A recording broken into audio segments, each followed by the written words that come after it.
Bonsoir à tous, merci de vous joindre à nous. Notre consommation en produits pétroliers, comme celle de l'énergie d'ailleurs, est en constante augmentation, plus de 18 millions de tonnes en 2023. C'est quelque chose que l'on doit à cette décision d'il y a 4 ans d'en finir avec l'ère de l'importation de ces produits, avec la modernisation des raffineries et l'augmentation de la capacité de production, nos capacités de production de ces matières. On s'intéresse aussi ce soir à l'ARH, l'autorité de régulation des hydrocarbures.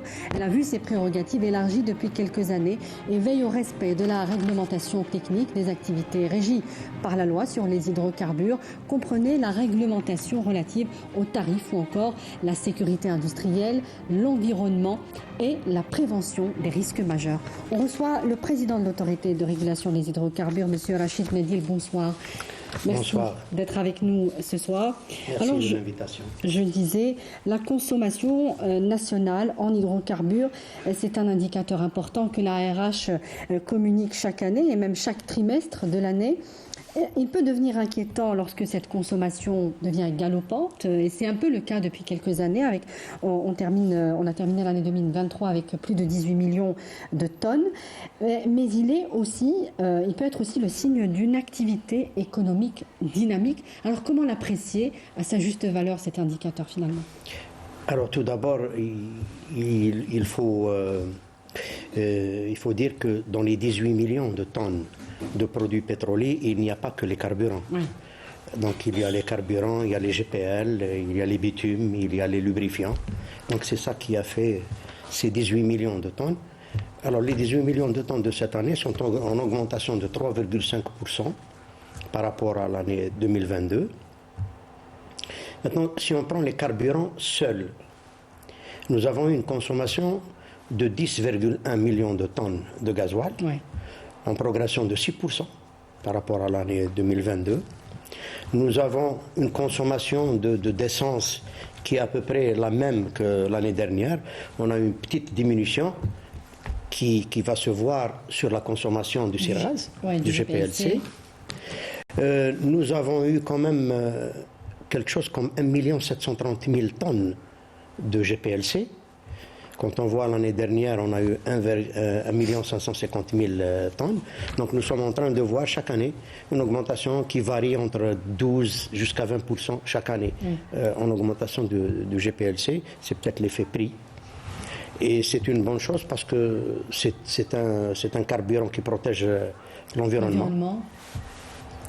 Alors pour ce qui est des carburants aviation, donc il y a une relance, là aussi, le kérosène. Donc on a eu une augmentation. Plus aussi. On l'a jamais importé, le kérosène. Le kérosène a toujours été produit en Algérie. Donc nous avons une consommation qui est à peu près de 640 000 tonnes, en augmentation de 34% par rapport à l'année dernière. Puis nous avons les carburants marines.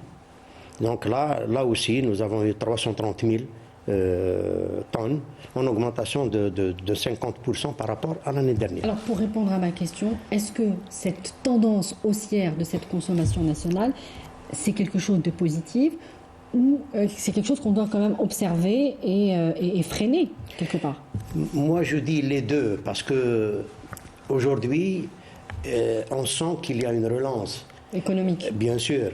Là on est dans les chiffres d'avant Covid. Quand on dépasse les 10 millions de tonnes en gasoil, c'est qu'on est revenu dans la consommation de 2020-2019 avant le Covid. Et puis, bon, maintenant, effectivement, quand on consomme des produits pétroliers, il y a disons, des défis. Vous savez, une consommation de produits pétroliers, il y a des facteurs qui l'influencent. Si on prend le premier facteur, c'est la croissance démographique. Aujourd'hui, nous avons quand même un pays de 44 millions d'habitants, avec une urbanisation accélérée. Donc ça, c'est un des facteurs qui vient augmenter cette consommation. Le deuxième facteur, c'est la croissance économique. Aujourd'hui, nous sommes un pays quand même qui consomme beaucoup d'énergie. quand on voit aujourd'hui le développement du secteur industriel et le secteur commercial, donc là, il y a vraiment beaucoup de consommation d'énergie. Et puis, je pense qu'il y a un troisième facteur, c'est les subventions. Aujourd'hui, les produits pétroliers, notamment les carburants, sont des produits subventionnés. Oui. Donc les prix, l'État supporte et essaye de maintenir les prix au plus bas. Donc ça encourage un peu la surconsommation. Mais j'insiste encore pour répondre à ma question. Vous l'évaluez comment à l'ARH? C'est un indicateur positif qu'il faut encourager? Parce que je vais vous poser une deuxième question qui va peut-être vous aider à y répondre.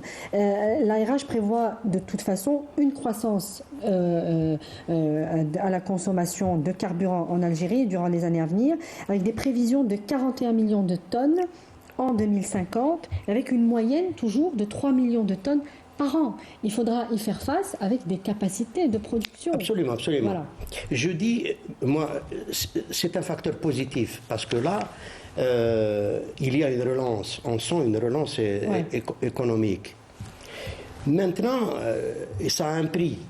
Malheureusement, ça a un prix sur l'environnement. On parlera de l'environnement tout à l'heure. Okay. Mais par rapport à nos capacités de production, est-ce qu'on a les moyens d'y faire face? D'accord. Aujourd'hui, nous avons, si on prend l'essence, la capacité actuelle, la capacité de production actuelle, elle est de 4 millions de tonnes. Et on consomme 3,3, 3,4. In fine, bon, peut-être qu'on va aller à 4. La capacité aujourd'hui, la capacité du gasoil, elle dépasse les 10 millions de tonnes. Oui. Donc aujourd'hui, on est en autosuffisance. C'est pour ça que le gouvernement a décidé, donc disons, la construction d'une nouvelle raffinerie à Hassim Saoud. Hassim Saoud. Et justement, le président de la République a insisté dessus lors du dernier Conseil des ministres.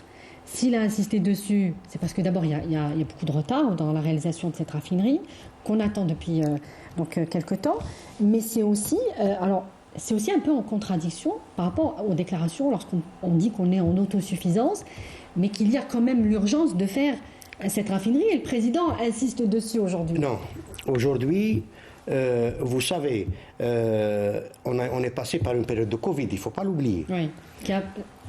Qui a baissé la consommation et qui a permis d'avoir des stocks suffisants. La deuxième chose, c'est que dans cette période, Sonatrach a pu quand même faire du revamping au niveau de certaines raffineries. Il faudrait expliquer ce que c'est le revamping pour les téléspectateurs.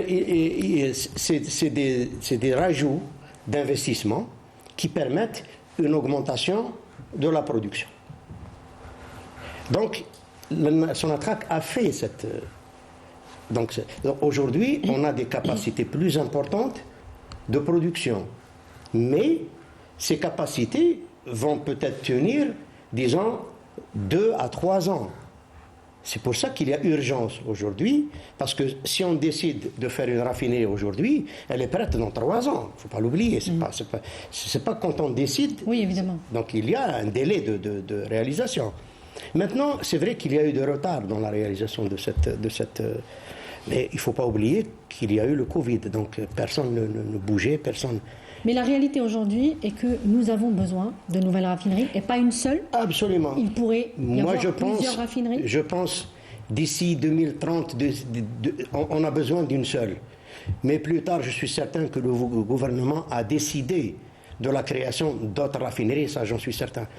Parce qu'aujourd'hui, la stratégie du gouvernement, c'est de ne pas exporter le pétrole brut, mais au contraire, de le raffiner, de faire de la pétrochimie, parce que là, on aura une valeur ajoutée plus importante. Donc, dans la stratégie déjà, il y a cette histoire de pétrochimie, de raffinage, et qui nécessiteront nécessairement une deuxième, voire une troisième raffinerie. Voire une troisième raffinerie. Alors, est-ce que la question de l'exportation, finalement, elle n'est plus vraiment d'actualité puisque nous sommes encore à renforcer nos capacités de production? Non, je vous dis, aujourd'hui, nous avons une consommation de 10 millions de tonnes qui va être peut-être dans 3 ou 4 ans, elle va se situer à 11, disons 11 millions, 11,5 millions. Aujourd'hui, la capacité de production, elle dépasse les 10 millions. La raffinerie de Hassim Saoud va produire 2,7 millions de gasoil. Les 2,7 millions de gasoil, on aura à peu près 13 millions. Une production de 13 millions. Donc il y a un surplus qu'il faudra exporter.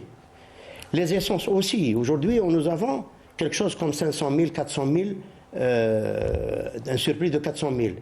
La raffinerie de Hassim Saoud va produire 1,3 million de tonnes. En tout, c'est 5 millions. En tout, c'est 5 millions. Donc les 5 millions, c'est répartis sur le répartis, bien sûr. Vous avez le gasoil, les essences, vous avez le kérosène, vous avez les GPL, oui, les bitumes.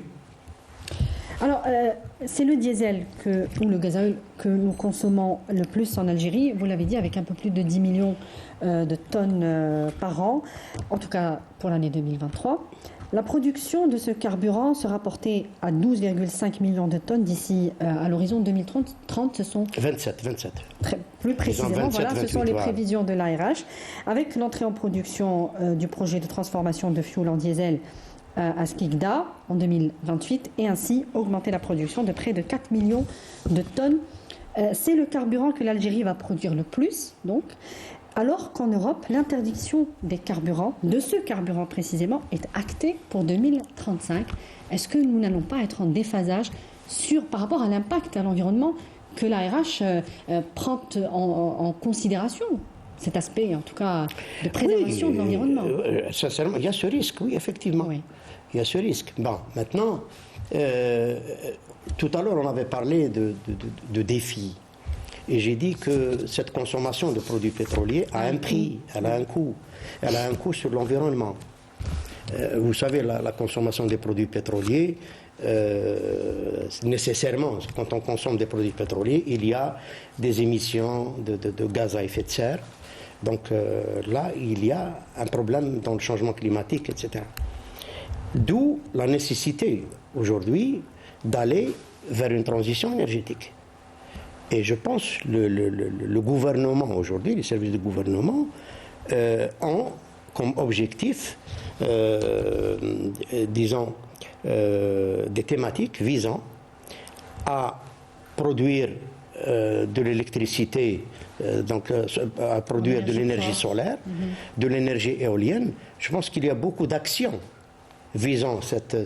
Mais pour la question des carburants ou du gazole précisément, cette décision en Europe, elle découle du cadre du plan vert issu de l'accord de Paris en 2015. Est-ce que si on devait faire le comparatif avec le parc auto, par exemple, en France ou en Allemagne, en France c'est 40 millions de véhicules, en Allemagne c'est 50 millions de véhicules, chez nous c'est un peu moins de 7 millions. Est-ce que c'est ça c'est un peu moins de 6 millions. C'est un peu moins de... Alors moi j'ai trouvé 6, un peu moins de 6 millions. Est-ce que c'est un peu pour cela qu'on n'est pas pressé de prendre des décisions Oui, bien sûr. Ou est-ce que finalement on ne pourrait pas faire un autre choix? Il y a un proverbe arabe qui dit « Les darurati ahkam ». Oui.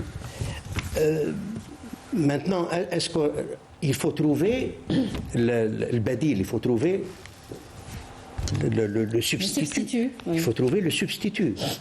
Je pense que nous avons du temps encore pour trouver justement ce substitut. Parce qu'après, vous avez un outil de production, on peut facilement le convertir. Mais qu'est-ce que vous recommandez au niveau de l'ARH sur cette question de préservation de l'environnement par rapport à la consommation des carburants et plus encore pour les carburants les plus polluants?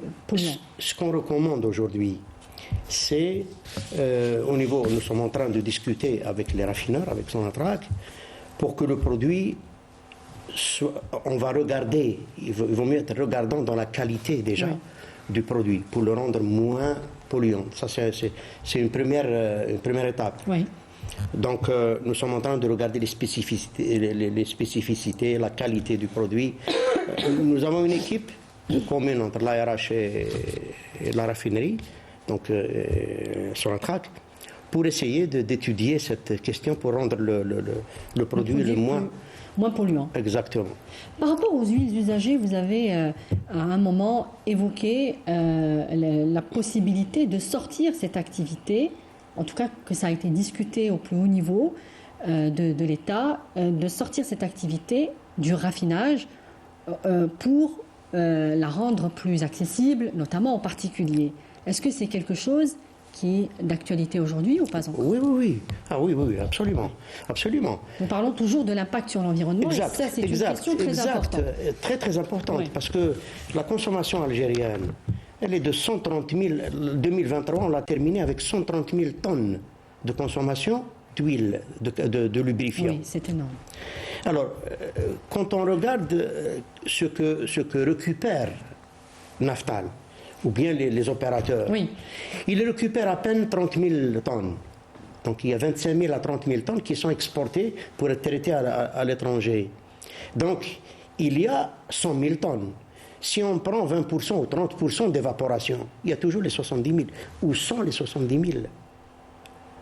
Donc là, on est en train d'essayer d'encourager les gens à investir dans les usines de régénération. Mais le problème aujourd'hui, c'est que quand on prend le texte de loi, oui. Cette activité est considérée comme une activité de raffinage. Et le raffinage est du ressort exclusif de la Sonatrach. Oui. Donc si quelqu'un vient pour investir, il doit s'associer à Sonatrach. Des fois, c'est des investissements par rapport à Sonatrach, c'est vraiment des petits investissements. Oui. Donc l'investisseur ne trouve pas une association ou un partenariat avec Sonatrach. C'est pour ça qu'on a décidé au ministère de l'Énergie. C'est décidé, c'est acté. C'est décidé, monsieur le ministre l'a décidé.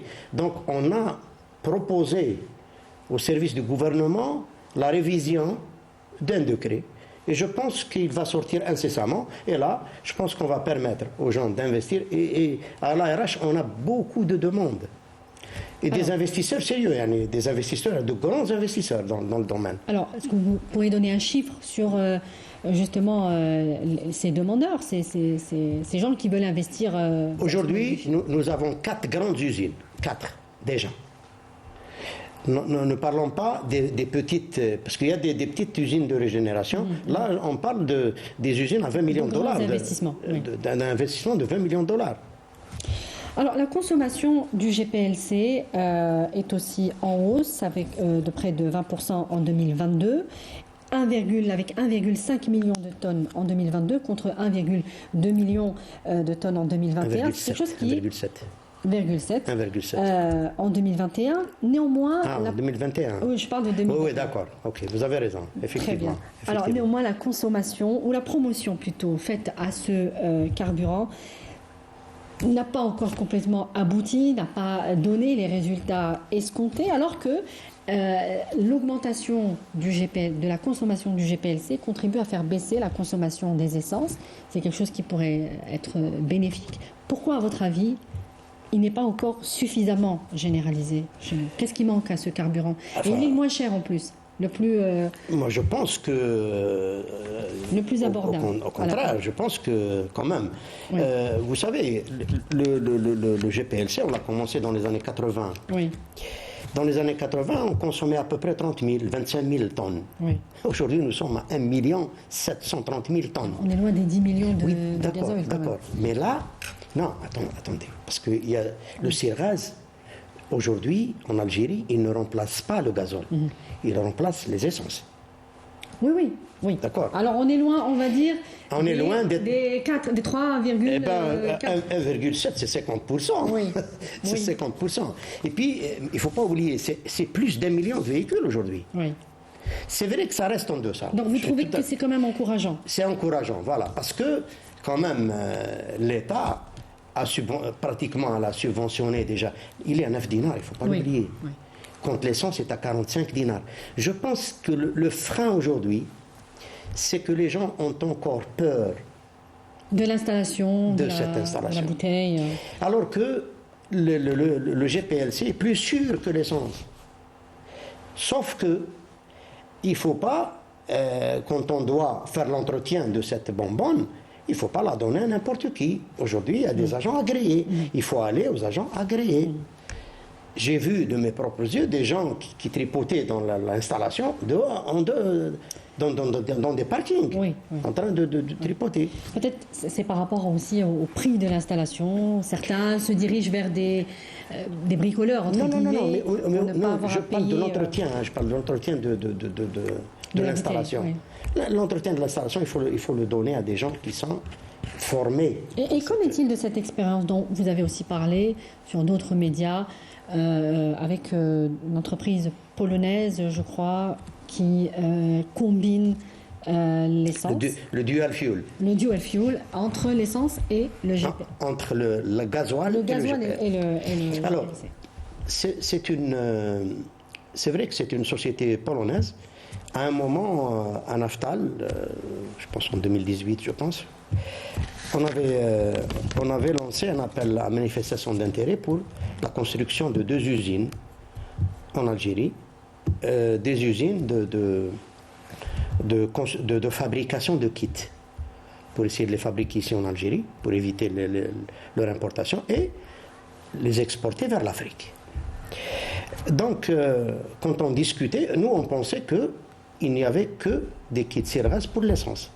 Et on roule, donc, soit on coupe l'essence pour rouler en GPLC ou l'inverse.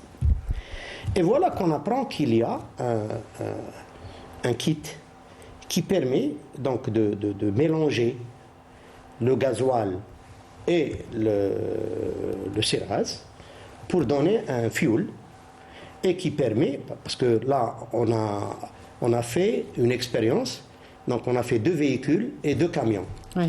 Et ça s'est arrêté là? Non, une année après, donc on a vu les résultats. On a eu, je pense, sur les camions 30% de gains en gasoil, et sur les voitures, je pense 40% de gains. Ça ne s'est pas arrêté là. Donc il y a l'ETUSA, donc ils ont fait des essais à l'ETUSA. Je pense que même j'ai discuté avec l'actuel PDG de Naftal, il pense vraiment à revoir pour la généraliser, notamment au niveau des TUSA. Bien sûr, au niveau des TUSA. Alors, on va un petit peu avancer. Un mot sur les stations de service. En Algérie, le marché est détenu, on le sait, par Naftal. À hauteur, vous préciserez exactement le chiffre. Est-ce qu'il a augmenté depuis à presque 90% en tout cas? Les demandes d'investissement privé sont nombreuses, mais il y a encore peu d'élus. Pourquoi, selon vous, est-ce que l'ARH a rétabli ce déséquilibre aussi de répartition des stations au niveau de plusieurs régions du pays? Alors, aujourd'hui, la part de Naftal, elle est à, disons, de 86%, 87-86%. Aujourd'hui, il y a 11 distributeurs privés avec Naftal. Chaque distributeur donc a sa couleur spéciale. Ça fait déjà quelques années que c'est à 11 distributeurs. Oui. Donc ça n'a pas avancé depuis. Ça n'a pas avancé parce que, aujourd'hui, il y a comme une saturation. Parce que, malheureusement, l'implantation des distributeurs, elle est toujours à proximité des raffineries. Donc, c'est pour ça que j'ai dit qu'il y avait un nouveau texte qu'on est en train de préparer pour essayer d'encourager les gens à aller vers le sud, pour investir vers le sud, vers le centre, parce qu'au centre, on n'a personne. Tous les investisseurs privés, ils sont soit à l'est, près de la raffinerie de Skikda, soit à l'ouest, près de la raffinerie d'Arzew. Oui. Ça concernant, là on parle des distributeurs. Maintenant, les distributeurs, ils ont un réseau de stations-service. Pour répondre un peu à votre question, aujourd'hui on a 2800 stations qui sont pratiquement toutes concentrées au niveau des grandes villes. Et aujourd'hui, la loi le permet. Donc il y a des stations où il y a 5 mètres entre les deux. Là, donc, il fallait un peu réglementer. Donc, nous avons, à l'ARH, nous avons fait un texte qui est au niveau du gouvernement pour essayer de réglementer un peu cette activité, et donc, pour Quand prévoir... vous dites réglementer, c'est déplacer certaines stations qui sont côte à côte. Comment ça va se passer clairement? Bon, déplacer, non, on ne peut pas déplacer Oui, aujourd'hui. c'est compliqué. C'est quelqu'un Donc, qui a c'est fait, c'est investi. Et on ne peut pas lui appliquer un texte. Oui. On ne peut pas appliquer un texte qui sort aujourd'hui. Oui, alors qu'il il avait investi avant. Il ne peut pas être Donc, rétroactif. Ce sera par rapport aux stations Exactement, ça sera par rapport à venir. Et là, je pense même, on est en train de réfléchir à une caisse de compensation qui va permettre aux gens d'aller au sud. Parce qu'aujourd'hui, vous pouvez faire... Donc pour inciter, c'est ça. Exactement, vous pouvez faire 600 à 700 km et vous ne trouvez pas de station au sud. Donc là, on va essayer d'encourager les gens. Je dis toujours, nous avons... il y a des pays, notre superficie, elle dépasse de 6 à 7 fois. Ils ont 6 à 7 fois plus de stations. Donc, on va essayer disons, d'inciter les gens à aller au sud. Et puis, maintenant, on va faire l'étude. Est-ce que c'est économique? Est-ce que c'est rentable? C'est rentable. Et puis, est-ce que c'est utile de mettre la station... La station à tel emplacement. Voilà. Demain, on va discuter avec l'investisseur. On va un peu le conseiller. Vous avez sans doute beaucoup de demandes aussi pour investir dans les stations de service. Vous avez des chiffres là aussi à nous communiquer sur les investisseurs qui attendent d'être acceptés? Alors, nous avons en 2022, on a eu quand même 78 demandes. 2022, on a eu 78 demandes. En 2023, à fin novembre, on a eu 83 demandes. En plus? En plus. Ça c'est des nouvelles stations. Oui. Je parle des créations. Oui. Vous savez, quand quelqu'un veut créer une station-service, il y a des étapes. Donc, il vient à l'ARH, il a un agrément provisoire pour pouvoir s'inscrire au registre de commerce. Donc, il fait une étude de danger, une étude de protection de l'environnement. Elle est approuvée, on lui donne un agrément définitif. Avec l'agrément définitif, donc il a le permis de construire. Quand il termine, donc il y a une commission de sécurité qui passe, et il a l'autorisation d'exploitation. Donc, vous voyez, il y a un temps qui passe. Processus. Il y a un processus donc, qui est assez lent. On va terminer sur la question de l'augmentation des prix des carburants, qui reste assez sensible chez nous, les carburants étant, comme vous l'avez dit, subventionnés par l'État. Il y a tout de même aujourd'hui une forme de déséquilibre entre les investissements dans ce domaine de distribution des carburants, les services, les stations qui donc vont avec et les carburants qui vont avec le prix à la pompe. Les marges bénéficiaires demeurent trop faibles. Est-ce que tout simplement, l'augmentation est envisageable?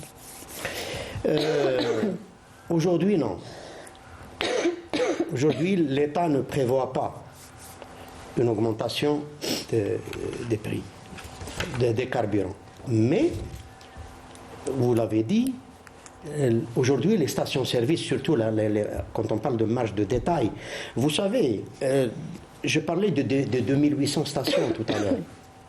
Et j'ai parlé de 12 distributeurs. Tous les distributeurs ne sont pas propriétaires de leur station. Oui. Parce qu'il y a 3 ou 4 types de stations. Il y a les stations qui appartiennent à Naftal. Il y a les stations qui appartiennent à Naftal mais qui sont gérées par des privés. Ensuite, il y a les stations d'un distributeur qui lui appartiennent. Oui. Et il y a les stations privées qui travaillent avec une couleur. Et là, nous avons quelque chose comme 1600 stations qui appartiennent à des privés, qui n'appartiennent pas aux distributeurs. Ils ont des contrats avec les distributeurs. Et là, parce que quand on est distributeur, il y a la marge de gros qui couvre un peu, même la marge de détail. Il y a 3 types de marge aussi. Voilà, parce qu'il y a la marge de gros qui est prise par le distributeur. Il y a une marge de détail qui est prise par la station. Aujourd'hui, la marge de détail de la station est vraiment très petite. Heureusement, le gouvernement a pris la décision disons, d'annuler la tape. cette annulation de la tape va servir comme c'est une petite bouffée d'oxygène pour les stations-service, puisqu'ils n'auront pas à la payer. Donc, elle va être... Mais là, ça reste une petite bouffée d'oxygène. Donc, ce qui amènerait une vraie bouffée, c'est... C'est de revoir un peu la marge de détail. La marge de détail. Et puis, quand on parle de marge de détail, c'est une question de centimes. 50 centimes ou 40 centimes suffirait, ferait le bonheur des propriétaires de stations-service. Mais qui n'est pas du tout à l'ordre du jour actuellement. Non, aujourd'hui, je ne pense pas. Le gouvernement n'est pas en train de penser à une augmentation. Peut-être, on verra. On va essayer de voir. Maintenant, il faut pas... qu'elle ne s'impose pas aujourd'hui réellement? Non, je dis... Non, que quand même. Quand même. Bon, ils s'en sortent un peu, mais... Je parle de beaucoup plus des stations-service privées, qui sont dans les couleurs de... Monsieur Rachid Nedil, je vous remercie d'avoir répondu à toutes nos questions. Je rappelle que vous êtes le président de l'autorité de régulation des hydrocarbures. Merci d'avoir été avec nous. Avec plaisir, merci. Merci à vous également de nous avoir suivis. Comme d'habitude, je vous retrouve la semaine prochaine. Excellente suite des programmes. Au revoir.